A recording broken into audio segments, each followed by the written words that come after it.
My name is Steve Price. I'm here this afternoon from BioSolutions, and I'm going to serve as your moderator for the financing session. That's the session that deals with money. You're going to hear from organizations that have cash in their pocket, organizations that want to make an investment in your companies, in your endeavors. My background, I'm a forester. I'm a registered professional forester. Started my career in Saskatchewan, nurseries, reforestation, then forest inventory, flipped over to the federal government, managed federal provincial forestry agreements with Alberta, Saskatchewan, Manitoba, and the NWT, did time in Ottawa for a year and a half, came back to God's country, continued with CFS, woke up one morning and found out that, lo and behold, I had all the numbers I needed to leave the organization. And there's no point in continuing to work for 30 cents on the dollar. So I retired for 3 weeks. 2 weeks cruise, 1 week yard cleanup, and then to work with the province of Alberta. And I discovered there is life after the federal government. Provincial governments really aren't that bad. I started as executive director of the Alberta Forestry Research Institute. And about a year ago, all of that changed because they took all of those research institutes and they merged them together into a new beast. And the beast that I serve with these days is called BioSolutions. Now, like I said, I'm a forester. And you know, I've spent my entire career trying to explain to managers, politicians, and the public that forestry is important. And these days, I've got agriculture that I have to explain to people as being important as well. So just a few slides to give you some idea as to the relative importance, the relative size of agriculture and forestry in the province of Alberta. Look at the production coming out of this jurisdiction. When you look at forestry, you're looking at the fourth largest forestry producing province in the whole country. Third soon. We will eclipse the others as they see a decline in their production facilities because of declining annual allowable cuts. Alberta is still going very strong. We have strong shipments despite the fact that we've seen a decline in the housing market in the US. We have a resilient industry that's been able to deal with the situation. In fact, some of the production levels have climbed over the last couple of years. So they're doing well. If you look at that graph, you'll see most of our production is going to the United States. Now, how have companies been able to weather the storm? Well, they've been able to increase sales in those other jurisdictions, mostly in the Asia-Pacific region. So, as of 2 years ago, the government of Alberta created this new organization. It's the Alberta Innovates family.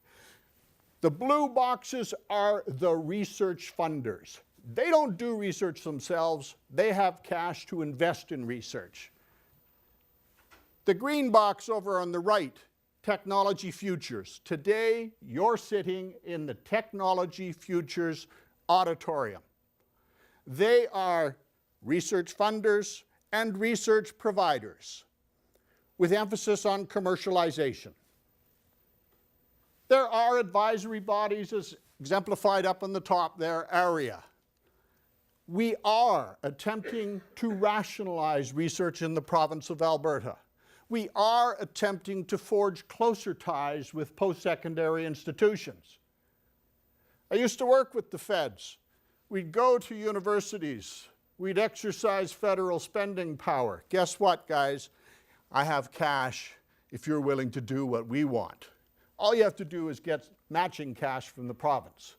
And so they go run to the province and look for matching cash. We are attempting to get away from that system of operation.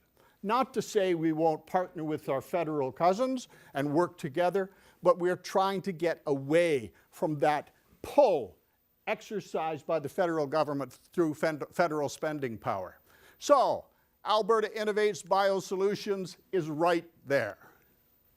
Our vision, growing Alberta's prosperity, health, and sustainability through the innovative use of renewable resources. Our mission, we want to advance science and technological solutions to optimize the economic, social, and environmental value of Alberta's ag and forest sectors. So we are focused on both ag and forestry. Life sciences as well. My particular area of responsibility is advancing the bioeconomy.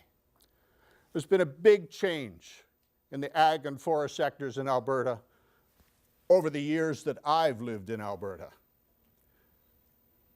The drivers have changed. The world economy has changed. Much more competitive. We have to be out there competing with countries that we never dreamt would be our competitors. BioSolutions has structured itself around a number of program areas.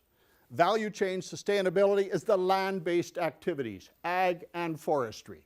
So all of the silvicultural activities that I used to do, that's contained in value chain sustainability. All the development of new crops, genomics, that's in value chain sustainability.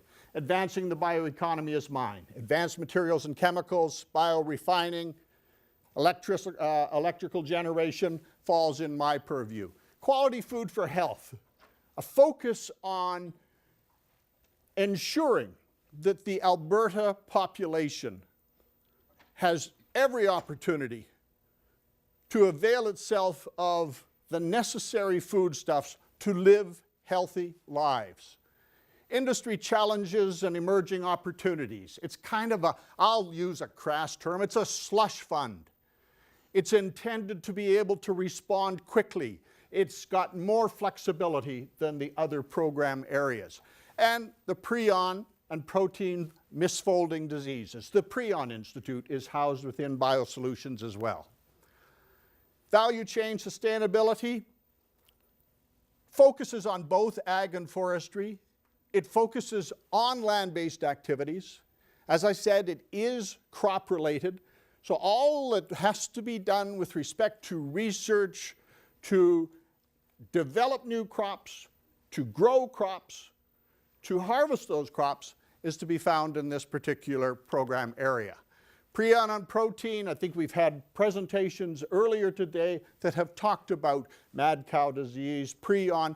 It's been a tremendous accomplishment in Alberta, and we're currently looking to expand that particular program area. Advancing the bioeconomy, lots of opportunities there. Quality food for health, food safety falls in this area as well. And industry challenges. We work in partnership. We work in partnership with many different companies, many research organizations, academic institutions. This particular clip, I'm sure you're happy with, Patty. This is taken over on the BioMile in Drayton Valley in front of the CLIB sign. CLIB, a German research network of academic institutions and companies. We are members of CLIB, working internationally. We've invested in new research centers. You've heard earlier about the biorefining conversion network. BioSolutions has made research investment in that area. And you also heard just a half an hour or so ago about lipid product research. I think earlier today, Nicole talked about Arbora Nano. BioSolutions has made investments in Arbora Nano. We've also invested in the creation of a nanotechnology chair at the U of A. Dr. Yaman Bolek, we fund his research, plus we fund research of others currently centered at NINT. Okay, let's talk money. We are not rolling in dough. We're a relatively small organization. Remember I said I spent my entire career trying to convince people that forestry is important? Well, once you've convinced them that it's important, cash is forthcoming. Obviously, we haven't done a very good job because we don't have a lot of cash, but we do have some cash. We just held a competition. The Advanced Materials and Chemicals program, $5 million was available, minimum ask, $1 million. The program was focused on commercialization. If you had a new product or a new process ready for commercialization, just needed that little shove, you could have come to us. We've now made our selection, 33 proposals received, 4 proposals funded, coming out the end. Can't say who right now. We have to wait until the politicos have their chance at this. Food for Health just closed. $3 million from BioSolutions, but partner funding has ramped that up to about $7 million. Just closed. They will be going into review of proposals very soon. Value chain sustainability, that's that ag and forestry, land-based type of activity, or crop production type of activity. Is there opportunity for nanotechnology there? Yes, absolutely. We're not restrictive in terms of the kind of proposals we'll consider. Emerging opportunities, that's kind of open all year round. Have you got something that you might want to put before us for consideration? Talk to us about emerging opportunities in September. And advancing the bioeconomy, we'll come out with a call for proposals in October. That's another $3 million for advancing the bioeconomy in October. It will be relatively broad in scope, but we are going through a visioning exercise with forest and ag sectors at this point in time, trying to narrow it down just a little bit. So there's money in the hopper. The money available there is in the neighborhood of about $20 million. It will go out the door before December. So that's what BioSolutions is all about. Relatively new, part of the Alberta Innovates family, work in partnership with Nano Alberta, with Arboro Nano, with universities, with companies.